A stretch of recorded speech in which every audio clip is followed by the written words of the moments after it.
I spent a long time, almost 8 years, in the military cadet school at Petersburg, and in the novelty of my surroundings there, many of my childish impressions grew dimmer, though I forgot nothing. I picked up so many new habits and opinions that I was transformed into a cruel, absurd, almost savage creature. A surface polish of courtesy and society manners I did acquire, together with the French language. But we all, myself included, looked upon the soldiers in our service as cattle. I was perhaps worse than the rest in that respect, for I was so much more impressionable than my companions. By the time we left the school as officers, we were ready to lay down our lives for the honor of the regiment, but no one of us had any knowledge of the real meaning of honor, and if anyone had known it, he would have been the first to ridicule it. Drunkenness, debauchery, and devilry were what we almost prided ourselves on. I don't say that we were bad by nature. All these young men were good fellows, but they behaved badly, and I worst of all.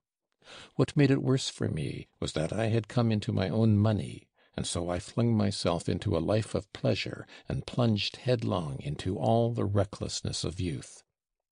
I was fond of reading, yet, strange to say, the Bible was the one book I never opened at that time, though I always carried it about with me, and I was never separated from it. In very truth, I was keeping that book for the day and the hour, for the month and the year, though I knew it not.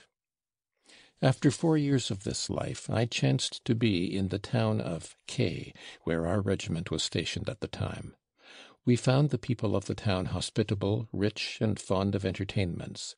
I met with a cordial reception everywhere, as I was of a lively temperament, and was known to be well off, which always goes a long way in the world. And then a circumstance happened, which was the beginning of it all. I formed an attachment to a beautiful and intelligent young girl of noble and lofty character, the daughter of people much respected. They were well-to-do people of influence and position. They always gave me a cordial and friendly reception.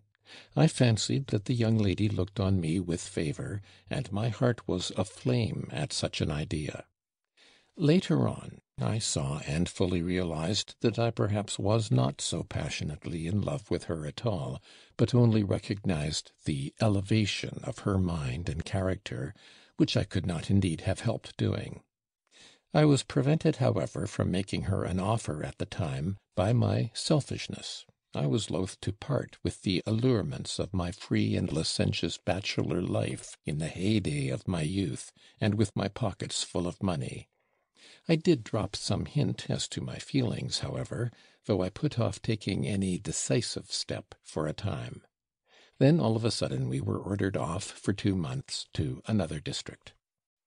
On my return 2 months later, I found the young lady already married to a rich neighboring landowner, a very amiable man, still young, though older than I was, connected with the best Petersburg society, which I was not, and of excellent education, which I also was not. I was so overwhelmed at this unexpected circumstance that my mind was positively clouded. The worst of it all was that, as I learned then, the young landowner had been a long while betrothed to her, and I had met him indeed many times in her house, but, blinded by my conceit, I had noticed nothing. And this particularly mortified me. Almost everybody had known all about it, while I knew nothing. I was filled with sudden irrepressible fury.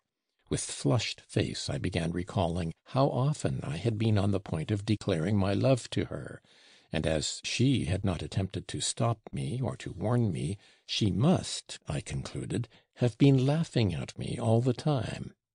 Later on, of course, I reflected and remembered that she had been very far from laughing at me.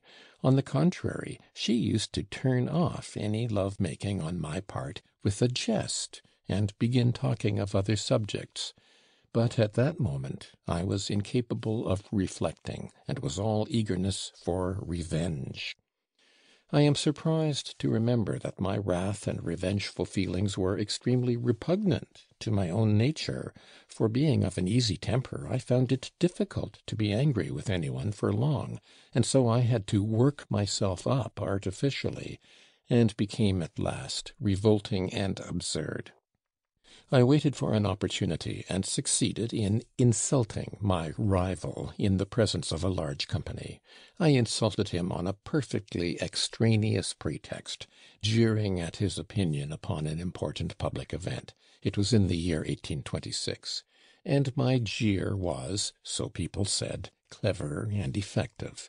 Then I forced him to ask for an explanation, and behaved so rudely that he accepted my challenge, in spite of the vast inequality between us, as I was younger, a person of no consequence, and of inferior rank. I learned afterwards for a fact that it was from a jealous feeling on his side also that my challenge was accepted. He had been rather jealous of me on his wife's account before their marriage. He fancied now that if he submitted to be insulted by me and refused to accept my challenge, and if she heard of it, she might begin to despise him and waver in her love for him. I soon found a second in a comrade, an ensign of our regiment. In those days, though duels were severely punished, yet dueling was a kind of fashion among the officers. So strong and deeply rooted will a brutal prejudice sometimes be. It was the end of June, and our meeting was to take place at 7 o'clock the next day on the outskirts of the town. And then something happened that in very truth was the turning point of my life. In the evening, returning home in a savage and brutal humor, I flew into a rage with my orderly Afanasy, and gave him 2 blows in the face with all my might, so that it was covered with blood. He had not long been in my service, and I had struck him before, but never with such ferocious cruelty. And believe me, though it's 40 years ago, I recall it now with shame and pain. I went to bed and slept for about 3 hours. When I waked up, the day was breaking. I got up. I did not want to sleep any more. I went to the window, opened it. It looked out upon the garden. I saw the sun rising. It was warm and beautiful. The birds were singing. What's the meaning of it? I thought. I feel in my heart, as it were, something vile and shameful. Is it because I am going to shed blood? No, I thought. I feel it's not that. Can it be that I am afraid of death, afraid of being killed? No, that's not it. That's not it at all. And all at once I knew what it was. It was because I had beaten Afanasy the evening before. It all rose before my mind. It all was, as it were, repeated over again. He stood before me, and I was beating him straight on the face, and he was holding his arms stiffly down, his head erect, his eyes fixed upon me as though on parade. He staggered at every blow, and did not even dare to raise his hands to protect himself. That is what a man has been brought to, and that was a man beating a fellow creature. What a crime! It was as though a sharp dagger had pierced me right through. I stood as if I were struck dumb, while the sun was shining, the leaves were rejoicing, and the birds were trilling the praise of God. I hid my face in my hands, fell on my bed, and broke into a storm of tears. And then I remembered my brother Markiel, and what he said on his deathbed to his servants.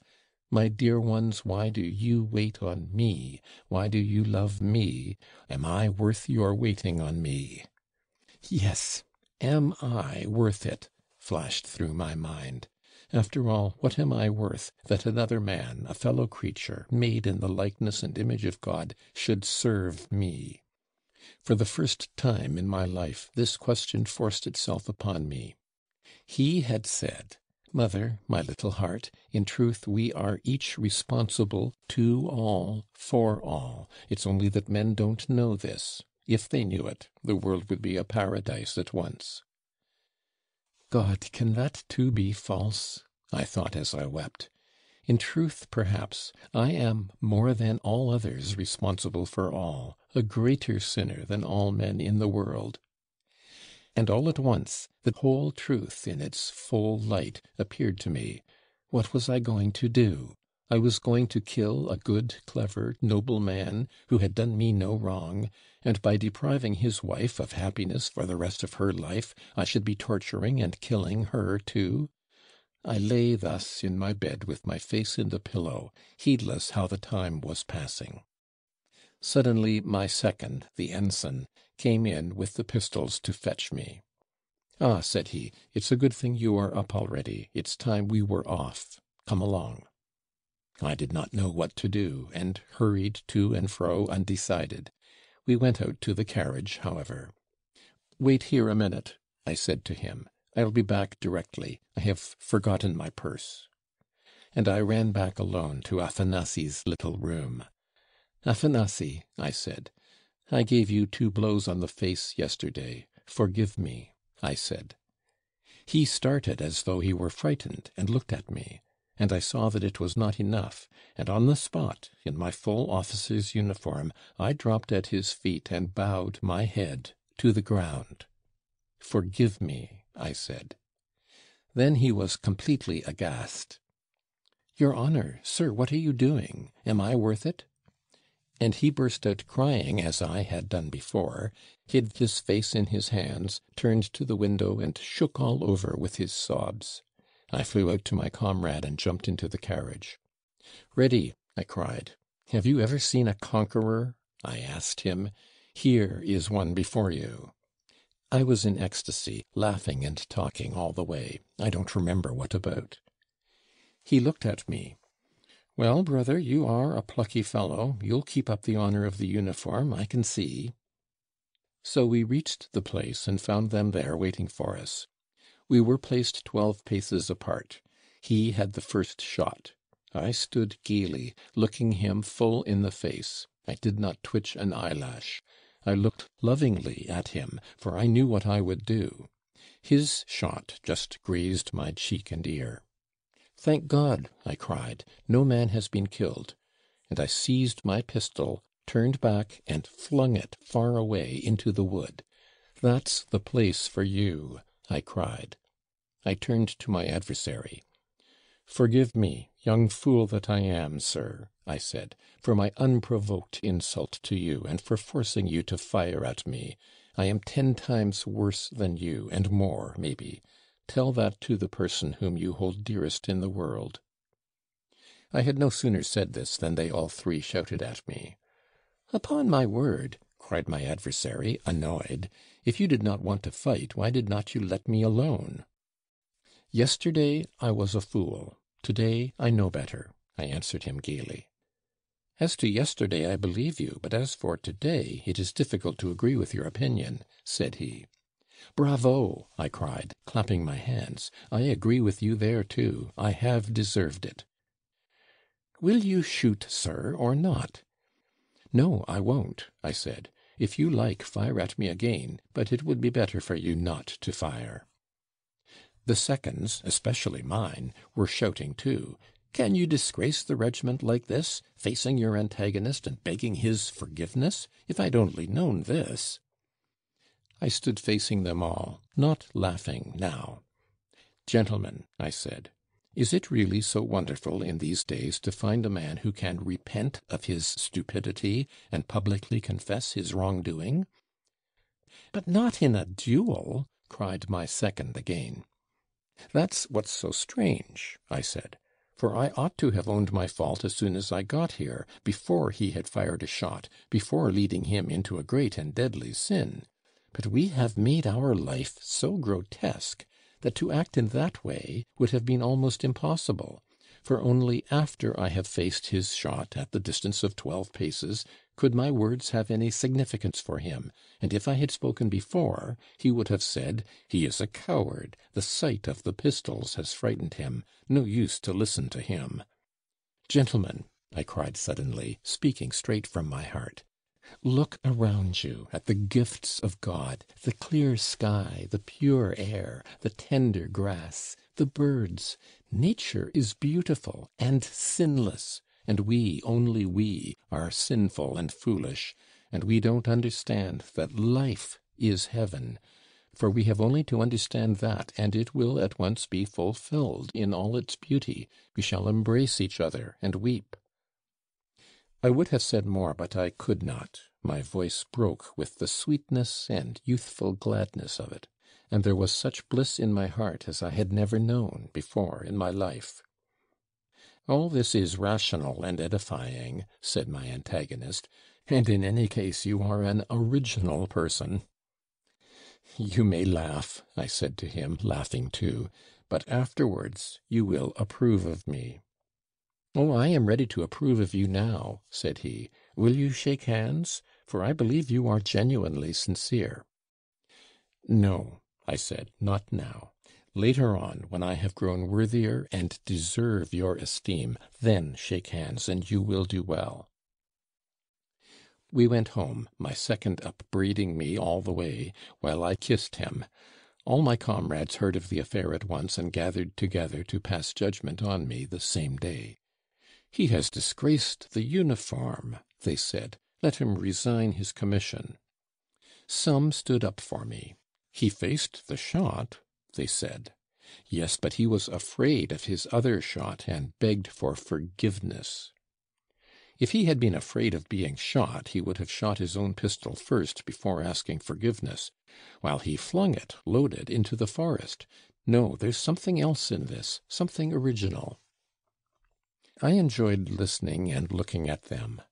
"My dear friends and comrades," said I, "don't worry about my resigning my commission, for I have done so already. I have sent in my papers this morning, and as soon as I get my discharge I shall go into a monastery. It's with that object I am leaving the regiment." When I had said this, every one of them burst out laughing. "You should have told us of that first. That explains everything. We can't judge a monk." They laughed and could not stop themselves, and not scornfully, but kindly and merrily.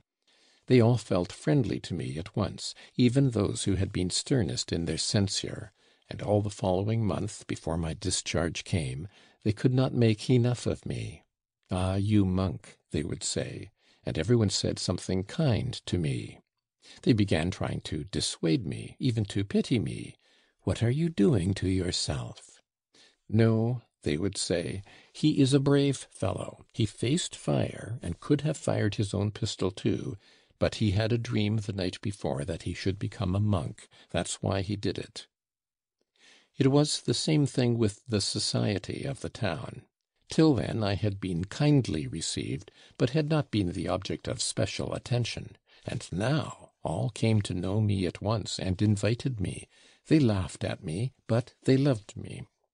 I may mention that although everybody talked openly of our duel, the authorities took no notice of it, because my antagonist was a near relation of our general, and as there had been no bloodshed and no serious consequences, and as I resigned my commission, they took it as a joke. And I began then to speak aloud and fearlessly, regardless of their laughter, for it was always kindly and not spiteful laughter. These conversations mostly took place in the evenings in the company of ladies. Women particularly liked listening to me then, and they made the men listen. "But how can I possibly be responsible for all?" everyone would laugh in my face. "Can I, for instance, be responsible for you?" "You may well not know it," I would answer, "since the whole world has long been going on a different line, since we consider the veriest lies as truth, and demand the same lies from others. Here I have for once in my life acted sincerely, and, well, you all look upon me as a madman. Though you are friendly to me, yet you see you all laugh at me." "But how can we help being friendly to you?" said my hostess, laughing. The room was full of people. All of a sudden the young lady rose, on whose account the duel had been fought, and whom only lately I had intended to be my future wife. I had not noticed her coming into the room. She got up, came to me, and held out her hand.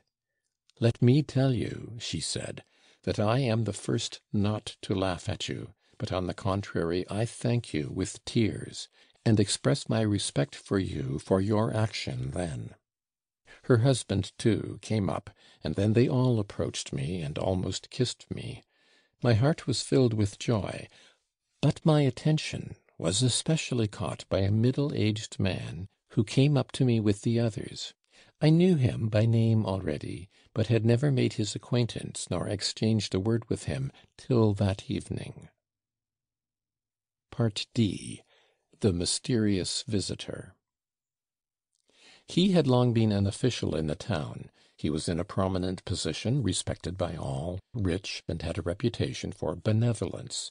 He subscribed considerable sums to the almshouse and the orphan asylum.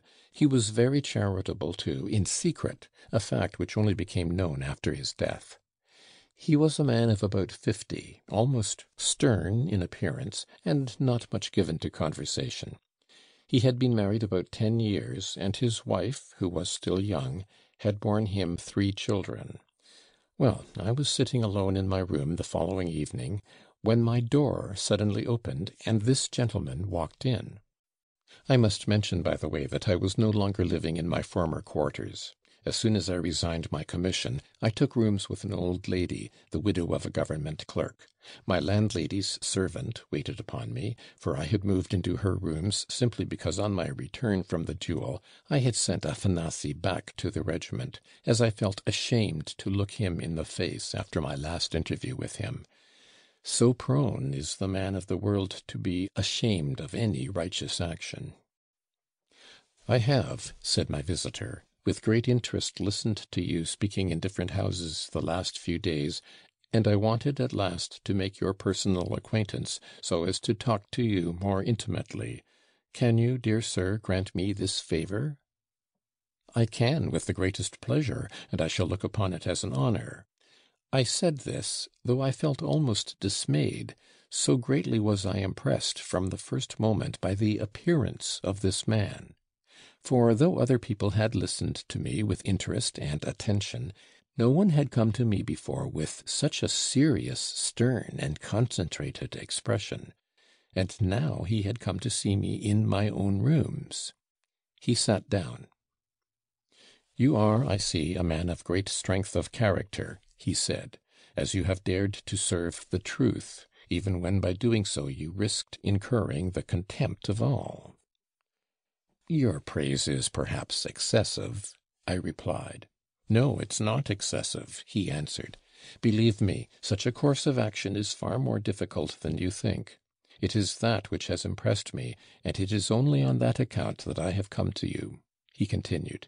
"Tell me, please, that is, if you are not annoyed by my perhaps unseemly curiosity, what were your exact sensations, if you can recall them, at the moment when you made up your mind to ask forgiveness at the duel? Do not think my question frivolous.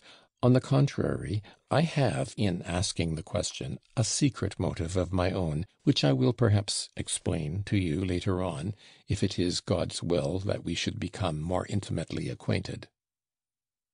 All the while he was speaking, I was looking at him straight into the face, and I felt all at once a complete trust in him, and great curiosity on my side also, for I felt that there was some strange secret in his soul. "You ask what were my exact sensations at the moment when I asked my opponent's forgiveness," I answered, "but I had better tell you from the beginning what I have not yet told any one else." And I described all that had passed between Afanasy and me, and how I had bowed down to the ground at his feet. "From that you can see for yourself," I concluded, "that at the time of the duel it was easier for me, for I had made a beginning already at home, and when once I had started on that road, to go farther along it was far from being difficult, but became a source of joy and happiness."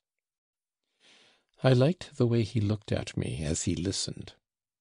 "All that," he said, "is exceedingly interesting. I will come to see you again and again." And from that time forth he came to see me nearly every evening, and we should have become greater friends if only he had ever talked of himself. But about himself he scarcely ever said a word, yet continually asked me about myself. In spite of that, I became very fond of him, and spoke with perfect frankness to him about all my feelings, for, thought I, what need have I to know his secrets, since I can see without that he is a good man? Moreover, though he is such a serious man, and my senior, he comes to see a youngster like me, and treats me as his equal. And I learned a great deal that was profitable from him, for he was a man of lofty mind. "That life is heaven," he said to me suddenly, "that I have long been thinking about." And all at once he added, "I think of nothing else, indeed." He looked at me and smiled. "I am more convinced of it than you are. I will tell you later why." I listened to him, and thought that he evidently wanted to tell me something. "Heaven," he went on, "lies hidden within all of us. Here it lies hidden in me now, and if I will it, it will be revealed to me tomorrow and for all time." I looked at him. He was speaking with great emotion, and gazing mysteriously at me, as if he were questioning me. "And that we are all responsible to all, for all, apart from our own sins, you were quite right in thinking that, and it is wonderful how you could comprehend it in all its significance at once. And in very truth, so soon as men understand that, the kingdom of heaven will be for them not a dream, but a living reality."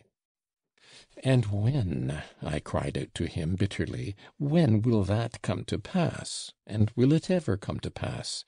Is not it simply a dream of ours?" "What then, you don't believe it," he said. "You preach it, and don't believe it yourself. Believe me, this dream, as you call it, will come to pass without doubt. It will come, but not now, for every process has its law. It's a spiritual, psychological process. To transform the world, to recreate it afresh, men must turn into another path psychologically. Until you have become really, in actual fact, a brother to everyone, brotherhood will not come to pass. No sort of scientific teaching, no kind of common interest, will ever teach men to share property and privileges with equal consideration for all. Everyone will think his share too small, and they will be always envying, complaining, and attacking one another. You ask when it will come to pass? It will come to pass, but first we have to go through the period of isolation." "What do you mean by isolation?" I asked him. "Why, the isolation that prevails everywhere, above all in our age. It has not fully developed, it has not reached its limit yet. For everyone strives to keep his individuality as apart as possible, wishes to secure the greatest possible fullness of life for himself. But meantime all his efforts result not in attaining fullness of life, but self-destruction. For instead of self-realization, he ends by arriving at complete solitude. All mankind in our age have split up into units. They all keep apart, each in his own groove. Each one holds aloof, hides himself and hides what he has from the rest. And he ends by being repelled by others and repelling them. He heaps up riches by himself, and thinks, how strong I am now, and how secure, and in his madness he does not understand that the more he heaps up, the more he sinks into self-destructive impotence. For he is accustomed to rely upon himself alone, and to cut himself off from the whole. He has trained himself not to believe in the help of others, in men and in humanity, and only trembles for fear he should lose his money and the privileges that he has won for himself. Everywhere in these days men have, in their mockery, ceased to understand that the true security is to be found in social solidarity rather than in isolated individual effort. But this terrible individualism must inevitably have an end, and all will suddenly understand how unnaturally they are separated from one another. It will be the spirit of the time, and people will marvel that they have sat so long in darkness without seeing the light. and then the sign of the Son of Man will be seen in the heavens. But until then, we must keep the banner flying. Sometimes, even if he has to do it alone, and his conduct seems to be crazy, a man must set an example, and so draw men's souls out of their solitude, and spur them to some act of brotherly love, that the great idea may not die. Our evenings, one after another, were spent in such stirring and fervent talk. I gave up society and visited my neighbors much less frequently. Besides, my vogue was somewhat over. I say this not as blame, for they still loved me and treated me good-humoredly, but there's no denying that fashion is a great power in society. I began to regard my mysterious visitor with admiration, for besides enjoying his intelligence, I began to perceive that he was brooding over some plan in his heart, and was preparing himself perhaps for a great deed. Perhaps he liked my not showing curiosity about his secret, not seeking to discover it by direct question or by insinuation. But I noticed at last that he seemed to show signs of wanting to tell me something. This had become quite evident, indeed, about a month after he first began to visit me. "Do you know," he said to me once, "that people are very inquisitive about us in the town, and wonder why I come to see you so often. But let them wonder, for soon all will be explained." Sometimes an extraordinary agitation would come over him, and almost always on such occasions he would get up and go away. Sometimes he would fix a long, piercing look upon me, and I thought, "He will say something directly now." But he would suddenly begin talking of something ordinary and familiar. He often complained of headache, too. One day, quite unexpectedly indeed, after he had been talking with great fervor for a long time, I saw him suddenly turn pale, and his face worked convulsively, while he stared persistently at me. "What's the matter?" I said. "Do you feel ill?" He had just been complaining of headache. Do you know, I murdered someone." He said this and smiled with a face as white as chalk. Why is it he is smiling? The thought flashed through my mind before I realized anything else. I, too, turned pale. "What are you saying?" I cried. "You see," he said, with a pale smile, "how much it has cost me to say the first word. Now I have said it, I feel I've taken the first step, and shall go on." For a long while I could not believe him, and I did not believe him at that time, but only after he had been to see me 3 days running, and told me all about it. I thought he was mad, but ended by being convinced, to my great grief and amazement. His crime was a great and terrible one. 14 years before, he had murdered the widow of a landowner, a wealthy and handsome young woman who had a house in our town. He fell passionately in love with her, declared his feeling, and tried to persuade her to marry him.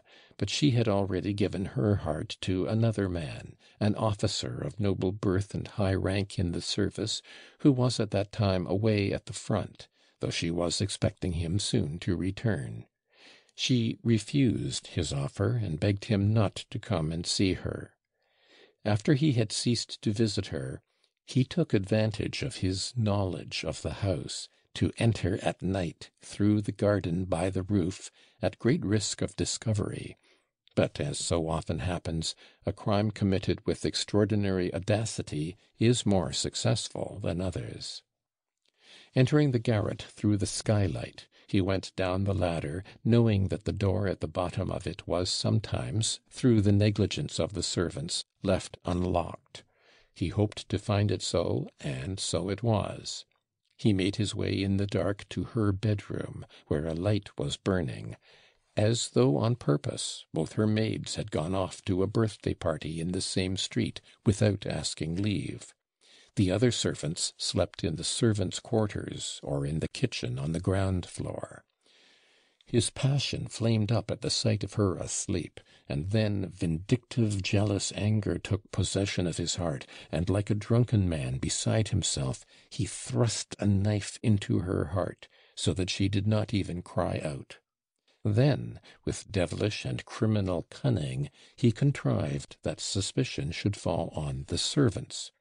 He was so base as to take her purse, to open her chest with keys from under her pillow, and to take some things from it, doing it all as it might have been done by an ignorant servant, leaving valuable papers and taking only money.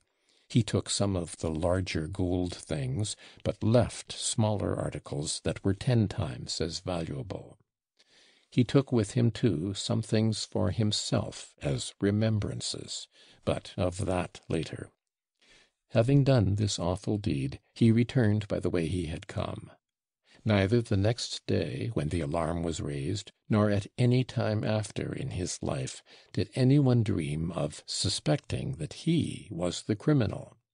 No one indeed knew of his love for her, for he was always reserved and silent, and had no friend to whom he would have opened his heart. He was looked upon simply as an acquaintance, and not a very intimate one, of the murdered woman, as for the previous fortnight he had not even visited her. A serf of hers, called Pyotr, was at once suspected, and every circumstance confirmed the suspicion.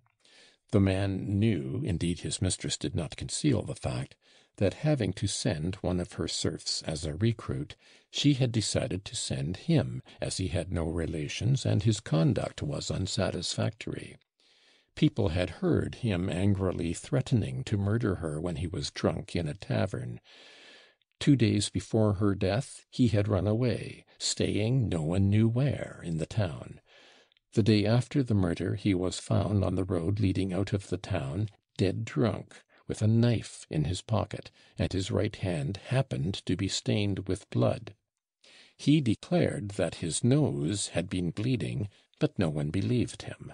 The maids confessed that they had gone to a party, and that the street door had been left open till they returned. And a number of similar details came to light, throwing suspicion on the innocent servant. They arrested him, and he was tried for the murder. But a week after the arrest, the prisoner fell sick of a fever, and died unconscious in the hospital. There the matter ended, and the judges and the authorities and everyone in the town remained convinced that the crime had been committed by no one but the servant who had died in the hospital. And after that, the punishment began.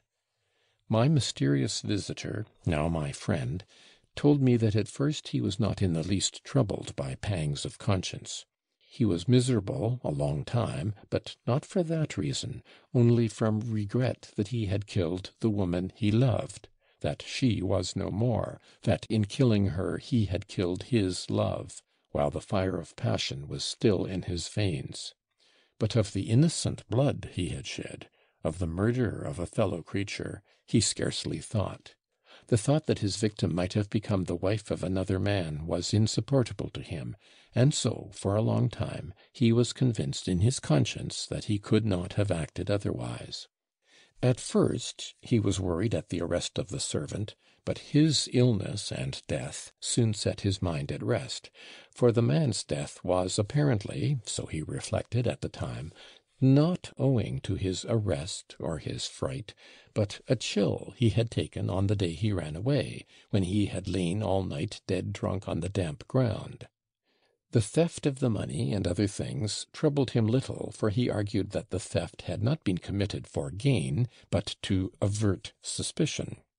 The sum stolen was small, and he shortly afterwards subscribed the whole of it and much more towards the funds for maintaining an almshouse in the town. He did this on purpose to set his conscience at rest about the theft, and it's a remarkable fact that for a long time he really was at peace. He told me this himself. He entered then upon a career of great activity in the service, volunteered for a difficult and laborious duty which occupied him 2 years, and, being a man of strong will, almost forgot the past. Whenever he recalled it, he tried not to think of it at all. He became active in philanthropy too, founded and helped to maintain many institutions in the town, did a good deal in the two capitals, and in both Moscow and Petersburg was elected a member of philanthropic societies. At last, however, he began brooding over the past, and the strain of it was too much for him.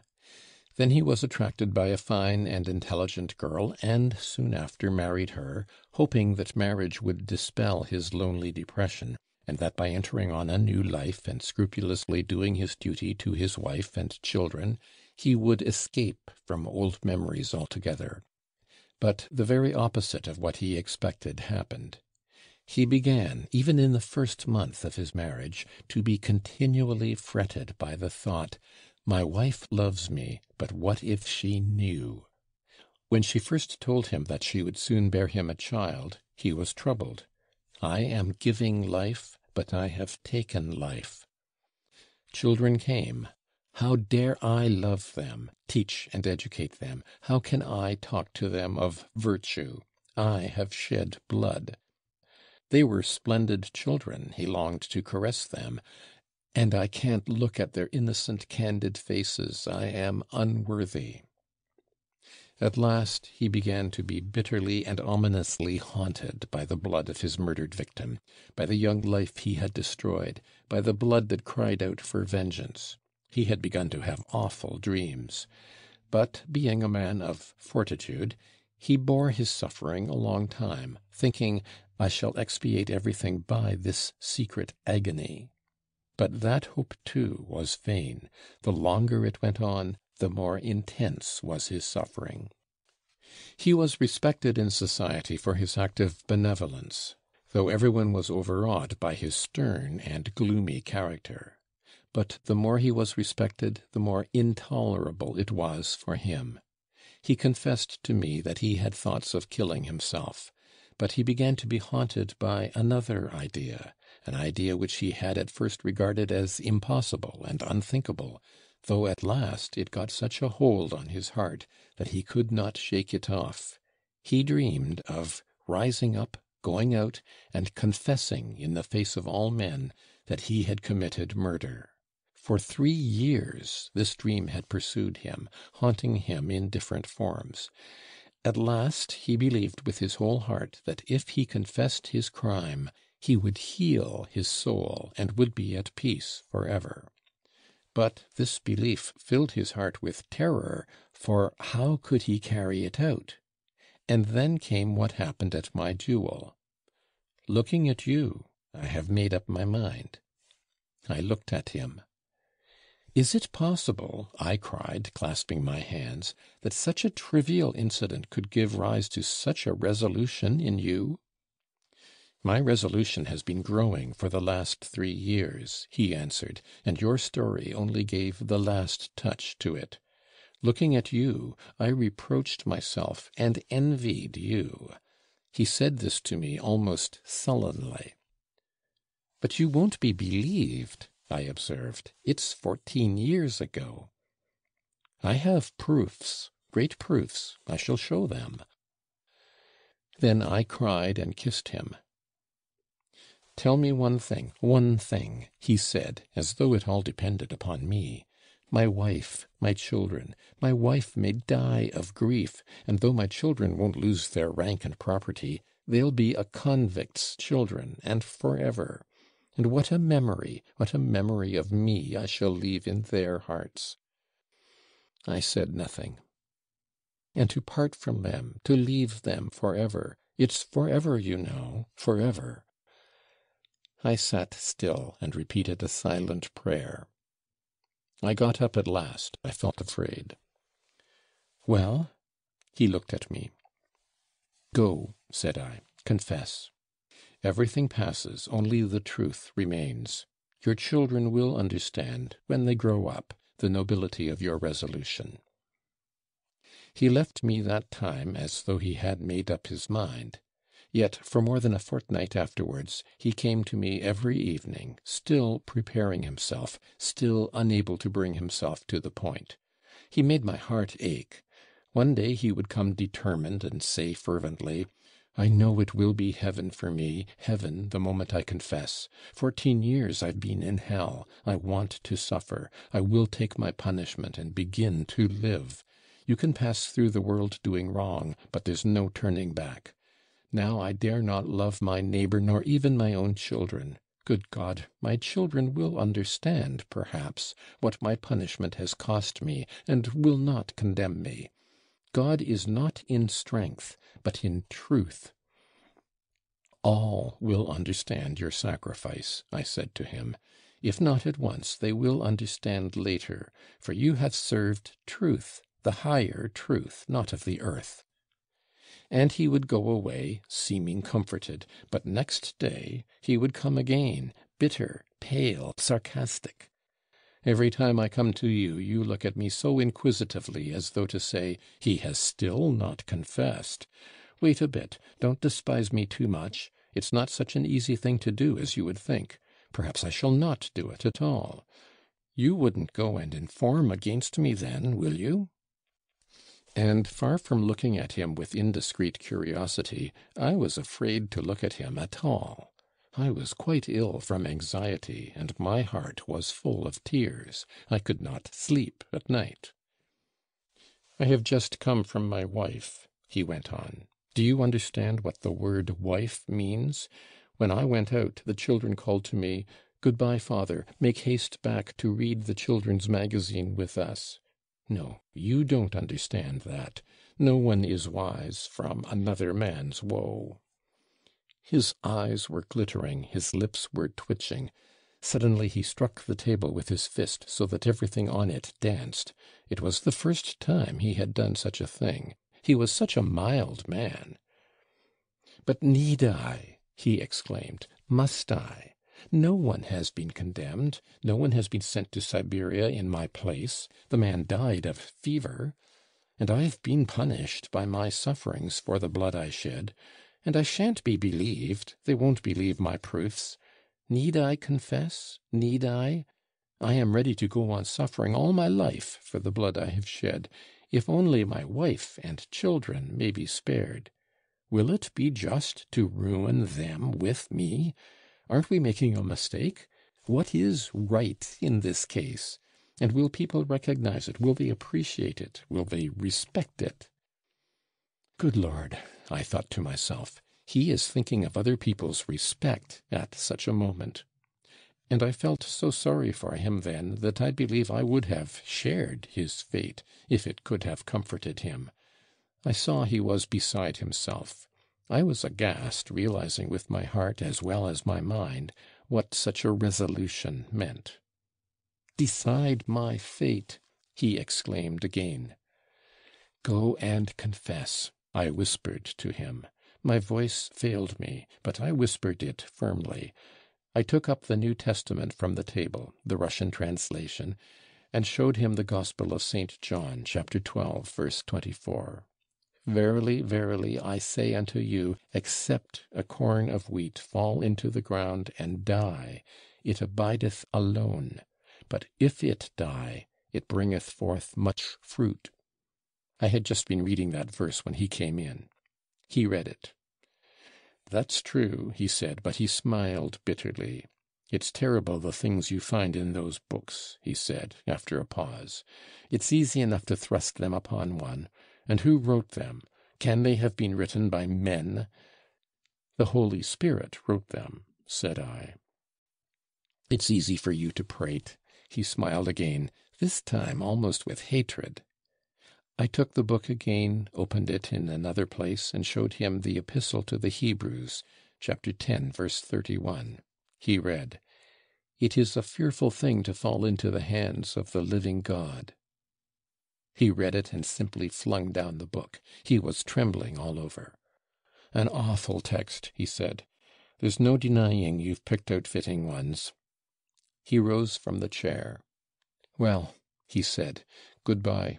Perhaps I shan't come again. We shall meet in heaven. So I have been for 14 years in the hands of the living God. That's how one must think of those 14 years. Tomorrow I will beseech those hands to let me go." I wanted to take him in my arms and kiss him, but I did not dare. His face was contorted and sombre. He went away. Good God, I thought, what has he gone to face? I fell on my knees before the icon and wept for him before the Holy Mother of God, our swift defender and helper. I was half an hour praying in tears, and it was late, about midnight. Suddenly I saw the door open, and he came in again. I was surprised. "Where have you been?" I asked him. "I think," he said, "I've forgotten something, my handkerchief, I think. Well, even if I've not forgotten anything, let me stay a little." He sat down. I stood over him. "You sit down too," said he. I sat down. We sat still for 2 minutes. He looked intently at me and suddenly smiled. I remembered that. Then he got up, embraced me warmly, and kissed me. "Remember," he said, "how I came to you a second time. Do you hear? Remember it." And he went out. Tomorrow, I thought. And so it was. I did not know that evening that the next day was his birthday. I had not been out for the last few days, so I had no chance of hearing it from anyone. On that day he always had a great gathering. Everyone in the town went to it. It was the same this time. After dinner he walked into the middle of the room with a paper in his hand, a formal declaration to the chief of his department, who was present. This declaration he read aloud to the whole assembly. It contained a full account of the crime in every detail. "I cut myself off from men as a monster. God has visited me," he said in conclusion. "I want to suffer for my sin." Then he brought out and laid on the table all the things he had been keeping for 14 years, that he thought would prove his crime: the jewels belonging to the murdered woman, which he had stolen to divert suspicion; a cross and a locket taken from her neck with a portrait of her betrothed in the locket; her notebook and 2 letters, one from her betrothed telling her that he would soon be with her, and her unfinished answer left on the table to be sent off next day. He carried off these 2 letters. What for? Why had he kept them for 14 years afterwards, instead of destroying them as evidence against him? And this is what happened. Everyone was amazed and horrified. Everyone refused to believe it, and thought that he was deranged, though all listened with intense curiosity. A few days later it was fully decided and agreed in every house that the unhappy man was mad. The legal authorities could not refuse to take the case up, but they too dropped it. Though the trinkets and letters made them ponder, they decided that even if they did turn out to be authentic, no charge could be based on those alone. Besides, she might have given him those things as a friend, or asked him to take care of them for her. I heard afterwards, however, that the genuineness of the things was proved by the friends and relations of the murdered woman, and that there was no doubt about them. Yet nothing was destined to come of it, after all. 5 days later, all had heard that he was ill, and that his life was in danger. The nature of his illness I can't explain. They said it was an affection of the heart. But it became known that the doctors had been induced by his wife to investigate his mental condition also, and had come to the conclusion that it was a case of insanity. I betrayed nothing, though people ran to question me. But when I wanted to visit him, I was for a long while forbidden to do so, above all by his wife. "It's you who have caused his illness," she said to me. "He was always gloomy, but for the last year people noticed that he was peculiarly excited and did strange things, and now you have been the ruin of him. Your preaching has brought him to this. For the last month he was always with you." Indeed, not only his wife, but the whole town were down upon me and blamed me. "It's all your doing," they said. I was silent, and indeed rejoiced at heart, for I saw plainly God's mercy to the man who had turned against himself and punished himself. I could not believe in his insanity. They let me see him at last. He insisted upon saying good-bye to me. I went into him and saw at once that not only his days but his hours were numbered. He was weak, yellow, his hands trembled, he gasped for breath, but his face was full of tender and happy feeling. "It is done," he said. "I've long been yearning to see you. Why didn't you come?" I did not tell him that they would not let me see him.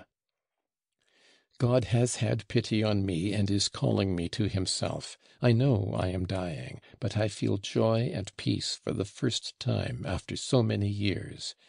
There was heaven in my heart from the moment I had done what I had to do. Now I dare to love my children and to kiss them. Neither my wife nor the judges nor anyone has believed it. My children will never believe it either. I see in that God's mercy to them. I shall die, and my name will be without a stain for them. And now I feel God near. My heart rejoices as in heaven. I have done my duty." He could not speak. He gasped for breath. He pressed my hand warmly, looking fervently at me. We did not talk for long. His wife kept peeping in at us. But he had time to whisper to me, "Do you remember how I came back to you that second time at midnight? I told you to remember it. You know what I came back for? I came to kill you." I started. "I went out from you then into the darkness. I wandered about the streets, struggling with myself, and suddenly I hated you so that I could hardly bear it. Now, I thought, he is all that binds me, and he is my judge. I can't refuse to face my punishment tomorrow, for he knows all. It was not that I was afraid you would betray me. I never even thought of that. But I thought, how can I look him in the face if I don't confess? And if you had been at the other end of the earth, but alive, it would have been all the same. The thought was unendurable that you were alive, knowing everything, and condemning me. I hated you as though you were the cause, as though you were to blame for everything. I came back to you then, remembering that you had a dagger lying on your table. I sat down and asked you to sit down, and for a whole minute I pondered. If I had killed you, I should have been ruined by that murder, even if I had not confessed the other.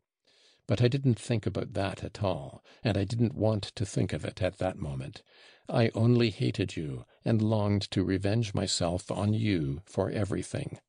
The Lord vanquished the devil in my heart. But let me tell you, you were never nearer death." A week later he died. The whole town followed him to the grave. The chief priest made a speech full of feeling.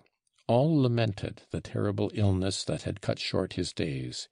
But all the town was up in arms against me after the funeral, and people even refused to see me. Some, at first a few, and afterwards more, began indeed to believe in the truth of his story, and they visited me and questioned me with great interest and eagerness.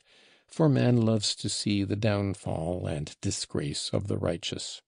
But I held my tongue, and very shortly after I left the town, and 5 months later, by God's grace, I entered upon the safe and blessed path, praising the unseen finger which had guided me so clearly to it. But I remember in my prayer to this day the servant of God, Mihail, who suffered so greatly.